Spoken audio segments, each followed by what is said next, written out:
দোকানটা যে 120 বছরের পুরাতন, ঠিক আছে, এটা ঐতিহাসিক একটা দোকান। এই দোকানে যে খাবারগুলো আছে ওইগুলো মনে করো যে বাংলাদেশের মোস্ট রেয়ার এবং ভাইরাল খাবার, এগুলো কিন্তু সব জায়গায় পাওয়া যায় না। ওইটা দেখতে আমাদের কাউসার ভাই। আমরা ভাইরাল মানে তো বুঝি যে ঘরে পান্তা ভাত আর পেজ দেখাইলি হয়ে যায়। মুরব্বি মুরব্বি। So hi hello everyone people, welcome back to my our brand new video. আজকে আমরা চলে এসেছি একটা বিখ্যাত খাবারের দোকানে। হ্যাঁ, এটা কিন্তু বাংলাদেশের ঐতিহাসিক এবং বিখ্যাত খাবার। তোমরা যে ঝুড়ি বাজারটা দেখতে পাচ্ছ, এটা কিন্তু 120 বছর যাবত এখানে উৎপাদন করা হচ্ছে। এই এলাকায় কিন্তু এই ঝুড়ি বাজারটা অনেক বেশি বিখ্যাত। তোমরা চাইলে গুগলের দিয়ে সার্চ করতে পারো এই ঝুড়ি বাজারটা কতটা বেশি সুস্বাদু এবং বিখ্যাত বলে মানা হয় বাংলাদেশের মধ্যে অন্ততপক্ষে।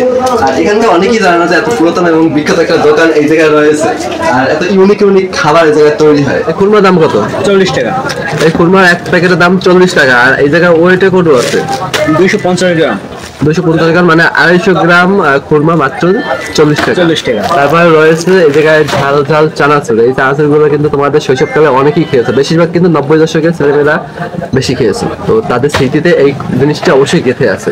তারপর আছে আমাদের সবাই প্রিয় বাদাম ভাজা। তোমরা চাইলে কিন্তু এই জায়গা থেকে বাদাম ভাজা গুলো নিতে পারবে। এই জায়গায় আছে খুরমা, এগুলো ছোট প্যাকেট, আর এই জায়গায় আছে একটা বড় প্যাকেট। আর তোমরা চাইলে কিন্তু বাসা বাড়ির জন্য তোমাদের কোনো দোকান থাকলে তোমরা পাইকারি, হোলসেল, পাইকারি আর খুচরা তোমরা যে কোনো ভাবে নিতে পারবে। তোমার জন্য অবশ্যই একটা ডিসকাউন্ট থাকবে। আজকে তোমাদেরকে আমি যে দোকানটা দেখিয়েছি, এই দোকানটা কিন্তু গত 120 বছর যাবত এখানেই রয়েছে। আর এই ঐতিহাসিক খাবারগুলো শুধুমাত্র এই এলাকাতেই পাওয়া যায়। তোমরা দেখতে পাচ্ছ এই জিনিসটা কি, অনেকে বলবে যে চিনি বা অন্য কোনো কিছু, কিন্তু ভাই এটা হলো বাংলাদেশের ঐতিহাসিক একটা খাবার, বাতাসা। যারা 90 দশকের আছে শুধুমাত্র তারাই বলতে পারবে যে এই বাতাসাগুলোর স্বাদ কি, আসল স্বাদগুলো কি। আচ্ছা, এই জায়গায় আছে কি? খুরমা আছে, ঝুড়ি ভাজা আছে, চানাচুর আছে, আর অনেক ধরনের বাদাম আছে, তারপর বাদামও আছে, জাল খুরমা আছে, জাল খুরমা সবকিছু আছে। যাই হোক, এগুলো কি হোম ডেলিভারি হয়? হ্যাঁ জি, হোম ডেলিভারি। আর কেউ যদি আমার এই ভিডিওটা দেখে যদি আসে যায় সেটা তোমাদের প্রোডাক্ট কেনে, তাদের জন্য কি স্পেশাল ডিসকাউন্ট বা অন্য কোনো সুযোগ সুবিধা দেওয়া হবে? জি জি, সুযোগ সুবিধা দেওয়া হবে। এটা অবশ্যই আমার অডিয়েন্সকে তুমি অবশ্যই বলে দেবে যে যদি আসে ভিডিও দেখে তাহলে তোমাদেরকে কোনো একটা ডিসকাউন্ট বা সুযোগ সুবিধা অবশ্যই দেওয়া হবে। এবার আমরা একে একে দেখবো যে এগুলো খেয়ে কেমন লাগে। আমাদের প্রথম স্পেশাল আইটেম ঝুড়ি ভাজা, এটা খাবো। আর এরপরে তোমরা তো দেখতে পেয়েছো ভিডিওর মধ্যে অলরেডি আমরা কিন্তু বাতাসাটা খেয়েছি। আর এইটাই সব থেকে বেশি ইউনিক খাবার এই দোকানের। সব থেকে গুরুত্বপূর্ণ এবং ইন্টারেস্টিং বিষয়, এই দোকানটার লোকেশনটা কোথায় এটা তো বলে দেওয়া লাগবে, তার তো কোথায় এসে কিনবে। এই দোকানটার লোকেশন হলো পটুয়াখালী জেলা, দুমকি উপজেলা, রাজাখালী বাজার। পটুয়াখালী জেলা, দুমকি উপজেলা আর গ্রাম রাজাখালী। বাজারটাও রাজাখালী। রাজাখালী বাজারে আসলে কিন্তু তোমরা এই দোকানটা দেখতে পাবে, আর এই জায়গা থেকে তোমরা এইগুলো কিনতে পারবে। আর দোকানের নাম হলো, দোকানের নাম কি? দোকানের নাম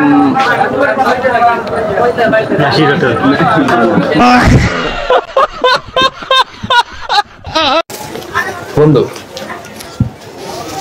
এবার ঝুড়ি ভাজা দেখ খাই কেমন লাগে। এই তোমার ঝুড়ি ভাজাটা দেখতে পাচ্ছ, এই ঝুড়ি ভাজাটা কিন্তু বাংলাদেশের ঐতিহাসিক একটা খাবার।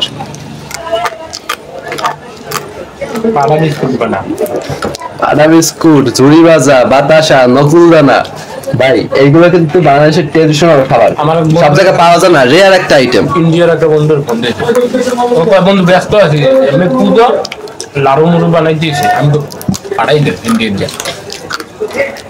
লাড়ুটা রইবে না, লাড়ু সামনে পুজো হইতে আছে, লাড়ুটারু বানা, আমের তিল, নকুল দানা, বাতাসা, লাড়ু। না, লাড়ু হইবে না, লাড়ু নারকেলের দাম বেশি। লাড়ুটার যে স্বাদ, লাড়ুটার সেই ভাই না ভাই, নারকেলের দাম বেশি, চালের গুঁড়োর দাম বেশি, লাড়ু বানাই পোষাইবে না। সাথে 5 টাকা থেকে ওই সাগর ভাইয়ের মতন লোক আছে, 10 টাকা থেকে 5 টাকা বানাবি না, 10 টাকা থেকে 3 টাকা, অত দরকার নাই। দোকানে যে পরিমাণ কাজের চাপ থাকে লাড়ু বানানো সম্ভব না, এদের বেশি প্যারা হয়ে যায়। এই যে আমাদের তোর মন চায় আমি সিগারেটের কারখানায় লই যাই, আর তোর মন চায় রাখতেই বাইরে হয়। যাই হোক, দিস নট আ সাবজেক্ট। কি ইংলিশ করি, অর্থ কি বেরিয়ে আমি কইতে পারি না। তো সব থেকে ইন্টারেস্টিং পার্ট এই যে খাবারটা, এই জায়গায় যে ঝুড়ি ভাজাটা রয়েছে, এটা কিন্তু আমাদের দোকানদার থেকে খাওয়াবো। আজকে আপাতত খাজা এই ঝুড়ি ভাজা ট্রাই করি। ভাই কেমন লাগবে প্লিজ? সুস্বাদু ভাই, অনেক সুস্বাদু। তো তোমরা দেখতে পাচ্ছ এটা খাবারটা যদি খারাপ হতো তাহলে কিন্তু আমাদের দোকানদার জীবনও খাইতো না। যে বানাইছে সে কিন্তু খাইতে আছে, যদি খাবার মধ্যে কোনো বেচাল থাকতে বা কোনো কিছু থাকতে কোনো না কোনো ভাবে এই খাবারটা সে ফালিয়ে দিত বা খেতে চাইতে হই না। তো খাবারটা আসলে অনেক ভালো। ঠিক তো ভাই পুরো খাওয়া লাগবে খাবারটা, এই 1 কামড় 2 কামড় দিলে হইবে না। অনেকে দেখছি 1 কামড় 2 কামড় দিয়ে থুইয়ে দেয়। তো আমাদের অডিয়েন্সে দেখাচ্ছে যে আসলে খাবারটা কিন্তু বেস্ট কোয়ালিটি বানানো হয়, যে কারণে দোকানের মালিক কিন্তু নিজে খাইতে আছে। ভাই বাসায় কি এগুলো খাওয়া হয় না? সব জায়গায় সবাই খায়। এই যে রাজাখালী বাজার, আর এই বাজারের মেইন পয়েন্টে হিসেবে দোকানটা তোমরা দেখতে পাচ্ছ যে কিন্তু অনেক ধরনের খাবার রয়েছে। আর এই সাইড দিয়া বাজারের মেইন রোড। সেলিব্রিটি ভাই আমাদের সাথে, তার সাথে দেখা হয়ে গেল রাস্তায় চলতে চলতে। আর এলো প্রেমিক পুরুষ। গাইস অবশ্যই ভাই আমার ভাই অনেক সুন্দর ভিডিও করে, অনেক সুন্দর। আপনারা সবাই সাবস্ক্রাইব করবেন, ভাইয়ের পাশে থাকেন। অবশ্যই ভাই কিছু না একটা কিছু আপনাকে দেখাইবে। তো যাই হোক, আজকের মতো ভিডিওটা এই পর্যন্ত। যদি ভিডিওটা তোমাদের কাছে ভালো লাগে তাহলে ভিডিওটাতে একটা লাইক করে চ্যানেলটাকে সাবস্ক্রাইব করে দেবে। আর নেক্সট ভিডিও দেখার জন্য অবশ্যই আমাদের চ্যানেলটাকে সাবস্ক্রাইব করে রাখবে।